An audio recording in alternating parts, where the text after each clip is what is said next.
Hello guys, this is 56 tutorial for physics. 56 tutorial space नहीं है बीच में for physics. मैं हूं आपका होस्ट इंजीनियर सौरभ श्रीवास्तव और मैं आपको पढ़ाऊंगा class 11 physics chapter 5 law of motion. Law of motion क्या होता है या मोशन के क्या क्या रूल हैं. तो start with Newton's law of motion. Newton's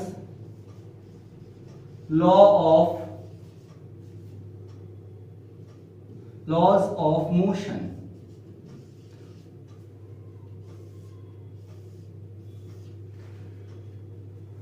Okay guys, we start with Newton's law of motion. सबसे पहले प्रीवियस चैप्टर जो हमारा था काइनेमेटिक्स यानी वन डायमेंशनल मोशन, हम लोगों ने उसमें मोशन के वेरियस प्रॉपर्टीज के बारे में बात की. लाइक जैसे कोई ऑब्जेक्ट मोशन में है या रेस्ट पे आ गया है या उसने कुछ डिस्टेंस कवर की है तो ड्यूरिंग दैट मोशन क्या क्या चीजें होती हैं ये चीजें. But who is responsible for motion. First question, who is responsible for motion. Motion क्यों हो रहा है, मोशन को क्यों हो रहा है. सबसे पहली बात, अगर प्रैक्टिकली देखा जाए तो कोई भी ऑब्जेक्ट ना अपने आप मोशन में आता है और ना ही अपने आप रेस्ट पे आता है. ना अपने आप क्या होता है वो मोशन में आता है और ना ही अपने आप क्या होता है वो रेस्ट में आता है. यानी कोई एक्सटर्नल एजेंट है जो क्या करता है उसको रेस्ट को मोशन में लाता है और मोशन को रेस्ट में लाता है. Okay, before starting this chapter थोड़ा बात करते हैं इसके बारे में कि क्या होता क्या है ये चीजें. तो अगर हम बहुत पहले की बात की जाए तो जैसे जब हमारा नॉलेज इतना बढ़ गया कि हम आउटर स्पेस देखने लगे, मतलब अर्थ के बाहर चीजों को देखने लगे, तो हम लोगों ने एक चीज देखा क्या कि जो हमारी अर्थ है वो अपनी एक्सिस पे रोटेट कर रही. अर्थ जो है वो हमारी एक्सिस पे रोटेट कर रही. जो सन है हमारा वो स्टेशनरी है और बाकी प्लैनेट भी हैं वो सन के चारों तरफ क्या हो रहा है, रिवॉल्व कर रहा है, रोटेट करते रह रहा है. तो यहाँ पे वहां पे हमने एक चीज देखा कि अगर कोई मटेरियल है तो उसकी अपनी प्रॉपर्टी होती है. क्या अगर रुका है तो वो रुका ही रहेगा. अर्थ जो है वो लगातार इतने साल से, पता नहीं लाखों करोड़ों जो ईयर्स बीत गए उनसे लगातार घूम रही है. क्या उसकी प्रॉपर्टी है रुकने की? नहीं, अर्थ वहां पे रुक नहीं रही, वो क्या कर रही, लगातार मोशन कर रही. तो यहां हम स्टार्ट करते हैं सबसे पहले द टर्म इनर्शिया.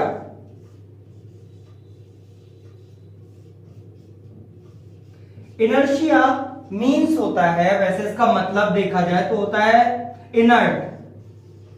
और इनर्ट मीन्स आपको पता होगा, इनर्ट मीन्स होता है नो एक्शन, जो कोई एक्शन ना करे. ओके, अच्छा, जो हम अपना आपका चैप्टर पढ़ रहे हैं उसका नाम है लॉ ऑफ मोशन. तो लॉ ऑफ मोशन में हम जो भी बात करेंगे वो मोशन की कंडीशन के बारे में बात करेंगे. और वैसे मोशन की जो दो ही कंडीशन होती हैं, एक क्या होता है आपका रेस्ट होता है मोशन की बेसिकली दो कंडीशन होती हैं. एक होता है हमारा रेस्ट ऑफ मोशन एंड एक होता है हमारा मोशन. ओके, हम बात कर रहे हैं इनर्शिया इनर्ट से मिलकर बना है. जो ये टर्म आया हमारा इनर्शिया, ये किससे बना है, इनर्ट से. इनर्ट मीन्स होता है नो एक्शन, मतलब जो जैसे है वैसे ही रहेगा. अगर रेस्ट में है तो रेस्ट में रहेगा और अगर मोशन में है तो मोशन में रहेगा. दैट मीन्स यहां से एक चीज समझ में आती है कि inertia is the inability. Inability कैसी भाई, कि अगर वो रेस्ट पे है तो रेस्ट पे ही रहेगी और मोशन में है तो मोशन में ही रहेगी. मतलब वो अपने मोशन के कंडीशन को अपने आप चेंज नहीं कर सकती. मोशन की कंडीशन को अपने आप चेंज नहीं कर सकती. ठीक, तो इनर्शिया क्या ये आपने उसको दिया है, क्या ये प्रॉपर्टी आपने उसको दिया है? नहीं, ये उसके अंदर पहले से होती है. ये उसके अंदर क्या होता है, पहले से होती है. तो ठीक है, इसके लिए हम एक टर्म यूज करते हैं, एक शब्द यूज करते हैं इनहेरेंट. इनहेरेंट का मतलब वो उसके अंदर पहले से ही है, तो अपन क्या बोलेंगे, note down please, inertia is the inability of material of body which do not change its state of rest और state of motion, state of rest और state of motion of uniform motion, sorry uniform motion, okay. Uniform motion means यहां पे direction आ जाती है straight line, okay. तो inertia क्या हो गया, इनएबिलिटी, इनएबिलिटी मतलब वो अपने आप से अपनी पोजीशन चेंज नहीं कर सकता। Is that clear? तो अपन क्या लिखेंगे कि inertia is the inherent property of material which do not change its condition of rest और condition of uniform motion, okay guys. आगे देखते हैं अपन यहां पे,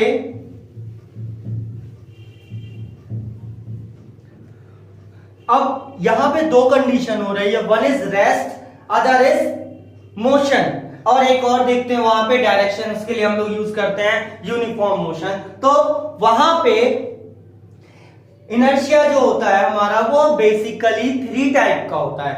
इनर्शिया हमारा बेसिकली थ्री टाइप का होता है। फर्स्ट इनर्शिया ऑफ रेस्ट, सबसे पहले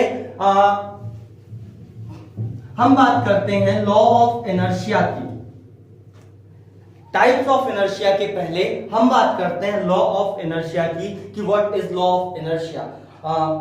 गैलीलियो, एक गैलीलियो साइंस जो थे, गैलीलियो ने हमें बताया था, गैलीलियो के जो एक्सपेरिमेंट थे इनर्शिया टू इनर्शिया से रिलेटेड, वो ये थे, उन्होंने कुछ सिंगल इंक्लाइन प्लेन के लिए और डबल इंक्लाइन प्लेन के लिए अपने एक्सपेरिमेंट कर रखे थे। तो एक्सपेरिमेंट के लिए सबसे पहले उन्होंने एक इंक्लाइन प्लेन लिया है लाइक दिस, और ये अर्थ से कुछ एंगल पे इंक्लाइंड है। यहां पे कोई ऑब्जेक्ट है जो कि डाउनवर्ड आ रहा है, ऑब्जेक्ट है वो क्या हो रहा, डाउनवर्ड आ रहा, ये यहां तक आ रहा और फिर क्या हो रहा, कुछ दूर जाते जाते जाते जाते रुक जा रहा है। यहां जब यहां पे ये जो हमारा स्लोप है इंक्लाइन प्लेन का वो कैसा है, डाउनवर्ड है, तो इसकी वेलोसिटी क्या हो रही है, इंक्रीज हो रही है। इसकी वेलोसिटी क्या हो रही, इंक्रीज हो रही है। अगर हम यहां पे ये देखें कि यहां पे ऑब्जेक्ट ऊपर से नीचे आ रहा था तो इसकी वेलोसिटी क्या हो रही, इंक्रीज हो रही। अगर हम इसे अपवर्ड भेजें ऊपर तो इसकी वेलोसिटी क्या हो रही, डिक्रीज हो रही। इसकी वेलोसिटी क्या हो रही है, यहां पे डिक्रीज हो रही। इसी तरीके से उन्होंने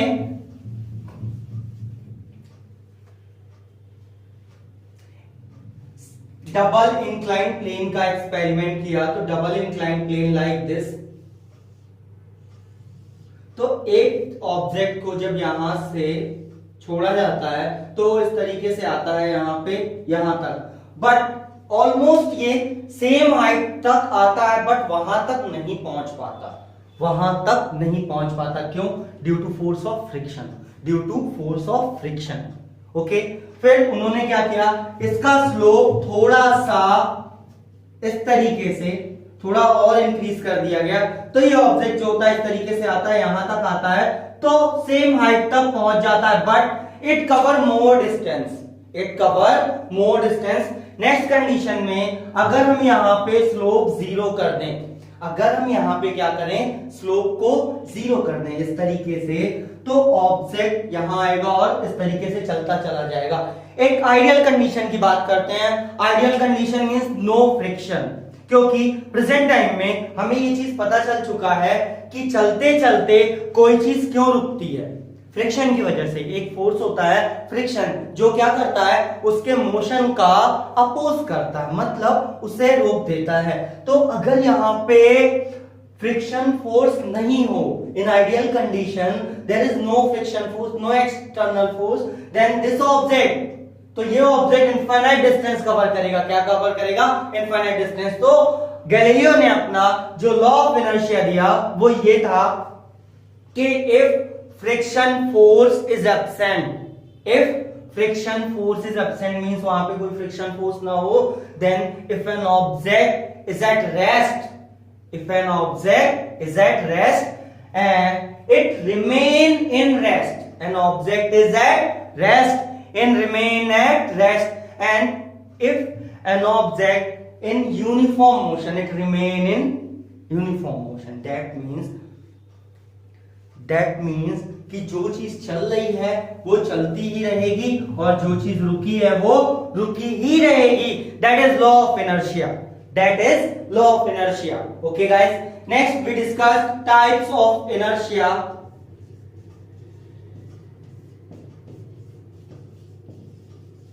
Inertia कितने टाइप का होता है? Inertia basically 2 टाइप का होता है. One is rest of inertia, one is rest of inertia. अच्छा एक बात करें, rest of inertia. एक बात बताइए, इनर्शिया होती क्या है? इनएबिलिटी. इनर्शिया है क्या? इनएबिलिटी. तो रेस्ट कंडीशन का मतलब होगा क्या? यहां पे प्रिफर टू एट रेस्ट, मतलब ये क्या होगा? ये रेस्ट पे ही रहना पसंद करेगा. ये क्या करेगा? रेस्ट पे ही रहना पसंद करेगा. रेस्ट ऑफ इनर्शिया मतलब prefer to at rest. And second, motion of inertia. Motion of inertia prefer to at motion, मतलब वो मोशन में ही रहेगा. अगर कोई ऑब्जेक्ट रेस्ट में है तो उसका इनर्शिया कैसा होगा? रेस्ट का इनर्शिया होगा. और अगर कोई ऑब्जेक्ट यूनिफॉर्म मोशन कर रहा है, अगर कोई ऑब्जेक्ट यूनिफॉर्म मोशन कर रहा है स्ट्रेट लाइन में, तो उसका इनर्शिया कौन सा होगा? मोशन का. उसका इनर्शिया कौन सा होगा? मोशन का. यहां यूनिफॉर्म मोशन की बात हो रही, मींस स्ट्रेट लाइन में. मींस स्ट्रेट लाइन में एक्सीलरेशन क्या उसका 0 है, तो यहाँ पे मोशन ऑफ इनर्शिया हो गया. तो 2 टाइप्स ऑफ इनर्शिया की बात की अपन ने, क्या? Inertia of rest and inertia of motion. आपकी क्लास 11th में जो एग्जाम में आपके क्वेश्चंस पूछे जाते हैं वो इनर्शिया के एग्जांपल्स होते हैं. जैसे सपोज एक एग्जांपल इसका बहुत फेमस है कि जैसे सपोज आप किसी बस में बैठे हो, जब बस सडनली स्टार्ट होती है, तो क्या होता है कि हम बैकवर्ड आते हैं. We fall backward. एक काम करते हैं, हम मान लेते हैं कि हमारी बॉडी जो है वो 2 पार्ट में, एक upper part and this is lower part. Waist से नीचे लोअर पार्ट एंड ऊपर अपर पार्ट. तो जब आप बस में बैठे हो तो जो आपके पैर हैं, दैट मींस लोअर पार्ट, वो बस की सरफेस से कांटेक्ट में है. वो क्या है? बस की सरफेस से कांटेक्ट में. और जो अपर पार्ट है वो रेस्ट पे है. तो जब बस सडनली स्टार्ट होती है, मूव फॉरवर्ड, तो जब बस सडनली स्टार्ट होती है आगे की तरफ, तो क्या होता है? जो रेस्ट ऑफ बॉडी होती है, लोअर पार्ट हमारा मोशन में, वो आगे की तरफ आएगा. वो क्या होगा? इस तरीके से आगे की तरफ आएगा. और जो रेस्ट पे होगा वो वहीं फॉल हो जाएगा. दैट मींस जब बस सडनली स्टार्ट होती है, जो उसमें पैसेंजर बैठा होता है वो बैकवर्ड फॉल होता है. क्यों? Due to rest of inertia. अगर मान ले कि वहीं पे वो बस मोशन में है, वहीं पे बस वो मोशन कर रही है, मोशन में, और सडनली ब्रेक अप्लाइड हो, सडनली क्या होता है? ब्रेक अप्लाइड होता है, तो हम आगे की तरफ फॉल होते हैं. क्या होता है? हम आगे की तरफ फॉल होते हैं. क्यों? जब ब्रेक अप्लाइड होता है तो हमारा पैर कांटेक्ट में होता है किसके? बस की सरफेस के, और बस मूव कर रही होती है, बट हमारा अपर पार्ट अभी भी रेस्ट में है. अपर पार्ट हमारा क्या है? अभी भी रेस्ट में है. सबसे अच्छी बात होती है कि हम पहचानेंगे क्या? कि कहां पे रेस्ट है और कहां पे मोशन. कहां पे रेस्ट है और कहां पे मोशन. सिंपल वे में, अगर सबसे सिंपल तरीका बताऊं आपको, तो ऑब्जेक्ट की कंडीशन देखिए. क्या करिए? ऑब्जेक्ट की कंडीशन देखिए कि ऑब्जेक्ट कहां पे है, रेस्ट में है या मोशन में है. मैं आपको एक एग्जांपल के थ्रू इसको समझाता हूं. एक ग्लास ले लीजिए कांच का, या ठीक है कांच का ही ग्लास ले लीजिए, ट्रांसपेरेंट रहता है, और इसके ऊपर एक कार्डबोर्ड रख दिया. इस कार्डबोर्ड पे एक कॉइन प्लेस किया इस तरीके से. कॉइन में आपने देखा होगा, आपको टॉस करते हो हेड या टेल, तो एक साइड उसका जो है वो इस कार्डबोर्ड के टच में है और अपर पोर्शन फ्री है. तो अगर हम इसको हिट करें इस तरीके से, इस कार्ड को हिट करें, तो कार्ड बाहर चला जाएगा. कार्ड क्या होगा? फ्लाई अवे मतलब दूर हो जाएगा, और ड्यू टू ग्रेविटेशनल फोर्स ये कॉइन क्या होगा, नीचे गिर जाएगा। ड्यू टू ग्रेविटेशनल फोर्स ये कॉइन क्या होगा, नीचे गिर जाएगा। यहां कंडीशन जो थी, कॉइन किस पे था, रेस्ट पे। कॉइन किस पे था, रेस्ट पे। आपने कार्डबोर्ड मूव कराया तो जो कॉइन रेस्ट पे था वो रेस्ट पे ही है, दैट मींस यहां इनर्शिया कौन सा है, रेस्ट का है। यहां इनर्शिया कौन सा होगा, रेस्ट का होगा। Okay, is that clear to everyone? हम लोगों ने डिस्कस किया what is inertia, inability, law of inertia, कि अगर कोई ऑब्जेक्ट चल रहा तो वो चलता ही रहेगा, और अगर कोई ऑब्जेक्ट रुका है तो वो क्या होगा, रुका ही रहेगा। Is that clear? नेक्स्ट अपन लोगों ने डिस्कस किया types of inertia. First, rest of inertia, मतलब प्रिफर टू एट रेस्ट। कोई ऑब्जेक्ट रेस्ट पे है तो उसका इनर्शिया कैसा होगा, रेस्ट का, और अगर कोई ऑब्जेक्ट मोशन में है तो उसका इनर्शिया कैसा होगा, मोशन का। Is that clear? Okay, next we discussed law of motion.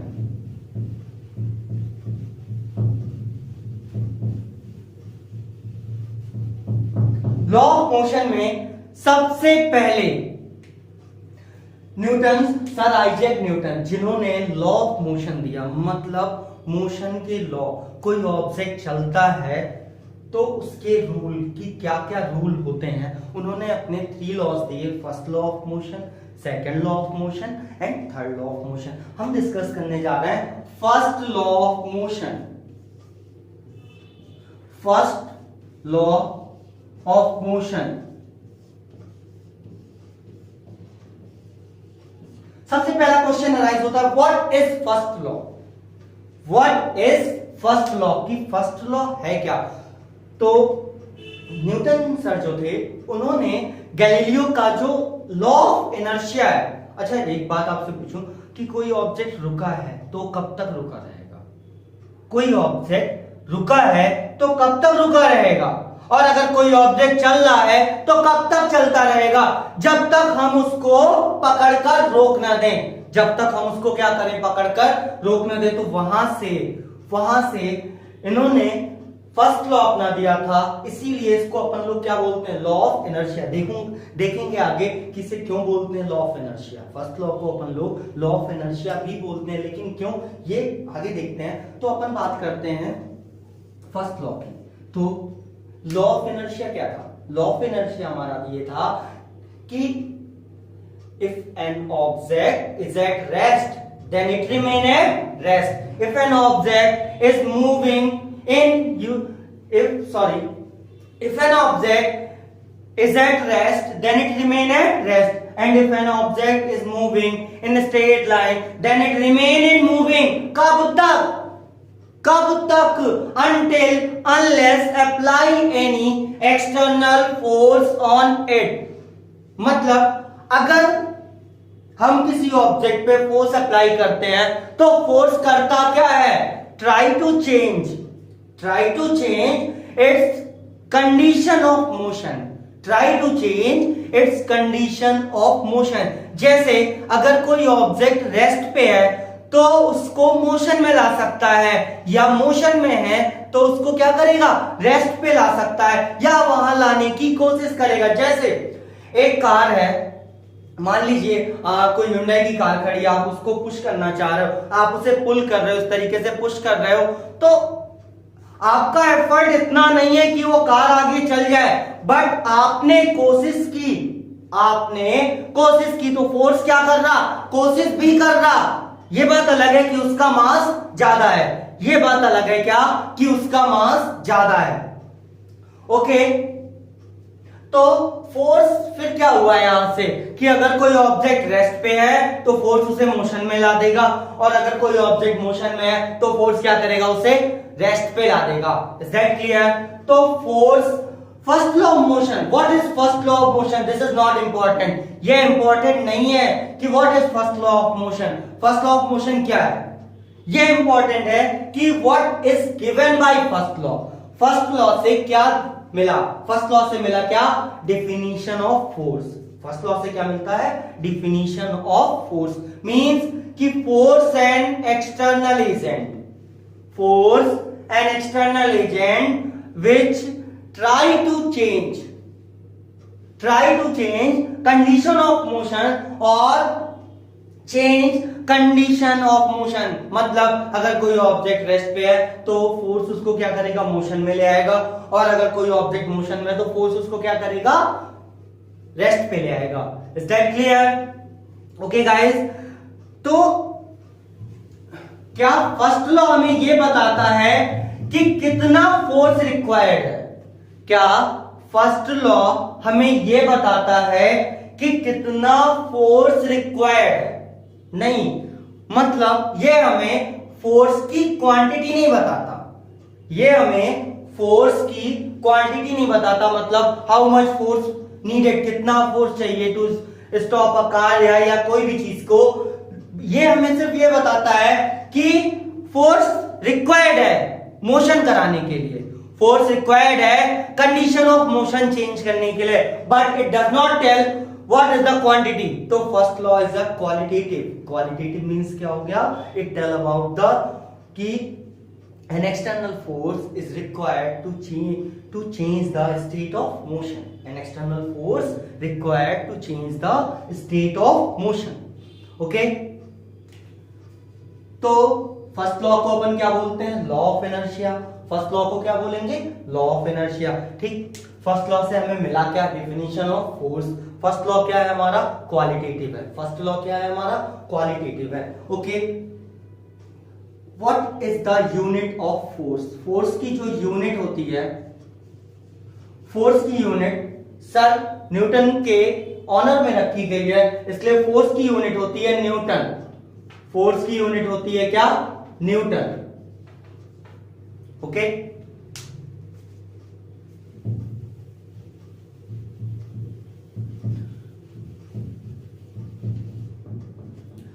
Inertia में एक पॉइंट मिस हो गया था, वो क्या था कि मेजरमेंट ऑफ इनर्शिया।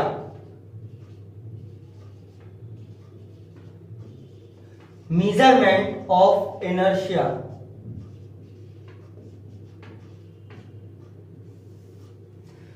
कि इनर्शिया का मेजरमेंट कैसे करते हैं, कैसे पता चलता है कि इसका इनर्शिया ज्यादा है या इसका इनर्शिया कम है। सपोज आपके पास एक छोटा सा स्टोन है, ओके, आपके पास एक ट्रक है या एक कार है, ठीक, इस तरीके से वेरियस ऑब्जेक्ट हैं, तो क्या इन सबका इनर्शिया सेम होगा? क्या इन सबका इनर्शिया सेम होगा? नहीं होगा। क्यों? क्योंकि सबका मास अलग अलग है। सबका मास क्या है, अलग अलग है। तो इनर्शिया की मेजरमेंट किससे हुई? इनर्शिया की मेजरमेंट हो रही है मास से। That means inertia is directly proportional to mass. जितना मास ज्यादा उतना उसका इनर्शिया ज्यादा, जितना मास ज्यादा उतना उसका इनर्शिया ज्यादा। Is that clear? तो inertia is directly proportional to mass. Inertia is directly proportional to mass. और फर्स्ट लॉ हमारा कंप्लीट हो चुका है। फर्स्ट लॉ में हम लोगों को यह पता चल चुका है कि an external force is required to try to change the condition of motion. Is that clear? तो फोर्स हमारा क्या हुआ यहां से, force is an external agency which is try to change the condition of motion. Okay guys, force की unit होती है Newton. ठीक, अब बात करते हैं टाइप्स ऑफ फोर्स की। Types of force, basically force कितने टाइप का होता है?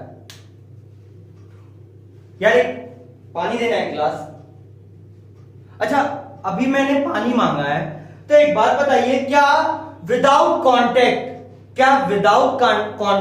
वो ग्लास अपने आप उठ जाएगा? उठ जा, ऐसा तो पॉसिबल है नहीं कि ऐसा पॉसिबल है भाई वो उठ जाएगा, नहीं होगा ना। तो क्या हो गया, हम उसको कांटेक्ट लगाते हैं, हम क्या करते हैं, उसको कांटेक्ट करते हैं, और देन तो फोर्स का एक टाइप हो गया हमारा कांटेक्ट फोर्स। फोर्स का एक टाइप हो गया हमारा कांटेक्ट फोर्स। और कांटेक्ट फोर्स देखिए इसके वेरियस टाइप्स हैं आगे। जैसे आपने जब ग्लास उठाया तो आपने मस्कुलर फोर्स लगाया, जब आप अपनी साइकिल चलाते हो तो वहां पे आप कौन सा फोर्स लगाते हो, मस्कुलर फोर्स अप्लाई करते हो पेडल्स पे। फर्स्ट हो गया हमारा कांटेक्ट फोर्स। बट हमने एक चीज देखी क्या कि अर्थ विदाउट एनी फिजिकल कांटेक्ट, अर्थ विदाउट एनी फिजिकल कांटेक्ट किसी भी चीज को अट्रैक्ट करती है, किसी भी चीज को क्या करती है, अट्रैक्ट करती है। Then second type of force is non contact force. Non contact force जिसमें से क्लास 10th में आपने दो के बारे में पढ़ के आए हैं। एक हमारा होता है मैग्नेटिक फोर्स, एक हमारा होता है मैग्नेटिक फोर्स, और दूसरा होता है हमारा इलेक्ट्रिक फोर्स। ये हमारे क्या है, नॉन कांटेक्ट फोर्स है। And gravitational also non contact force. Is that clear? तो टाइप्स ऑफ फोर्स में अपन ने देखा क्या कि two type of force, contact and non contact. और जैसा कि फर्स्ट चैप्टर है उसमें आपने पढ़ा है there are the basic four forces operated in nature. One is frictional force. Frictional force is the type of contact force. Frictional force is the type of contact force. And other is gravitational force. Then gravitational is the non contact force. Gravitational force is the non contact force. और इसके बाद आता है आपका weak nuclear force और strong nuclear force, वो आपका nucleus में मिलता है। तो बेसिकली हमारे फोर्स कितने हो गए, टू टाइप के। फोर्स क्या हो गया हमारा, टू टाइप का।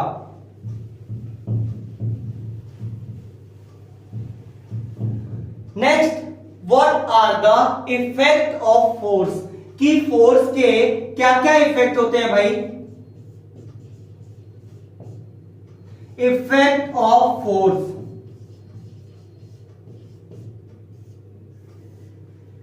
Effect of force. अच्छा, अपन के पास एक आयरन रॉड है तो क्या करते हैं, उसको पकड़ा और इस तरीके से बेंड कर दिया तो क्या हो गया, उसका शेप चेंज हो गया। फोर्स ने क्या किया, उसका शेप चेंज कर दिया। आपने देखा होगा मम्मी लोग क्या करती हैं, जब रोटी बनाती हैं वो, तो जो आटे की लोई होती है उसे पहले गोल कर लिया, फिर बेलन से उसको दबा के और क्या करते हैं, उसका साइज चेंज कर देते हैं। That means effect of force में हमें फर्स्ट क्या मिल रहा कि it can change the shape and size of object. Force can change the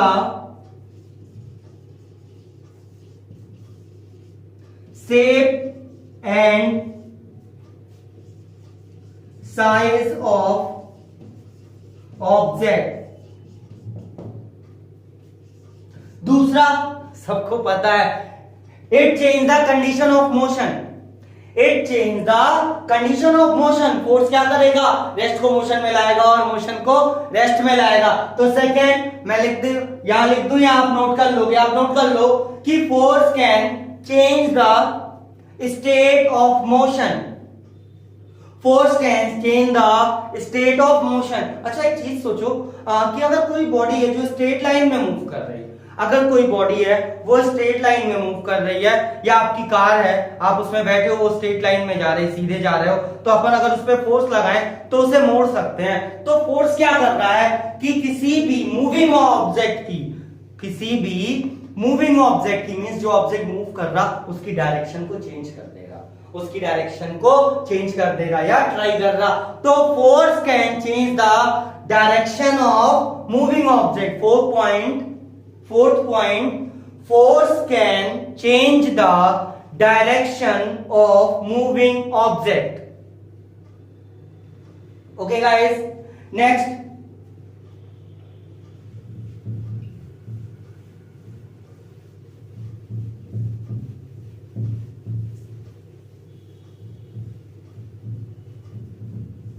अच्छा, जो पिछला चैप्टर था आपका काइनेमेटिक्स, उसमें आपको जब कोई क्वेश्चन लिखा होता है कि a car is moving 36 kilometre per hour after 5 second और 10 second its velocity become 72 kilometre per hour, तो क्या कभी सोचा कि उसकी वेलोसिटी इंक्रीज कैसे हुई?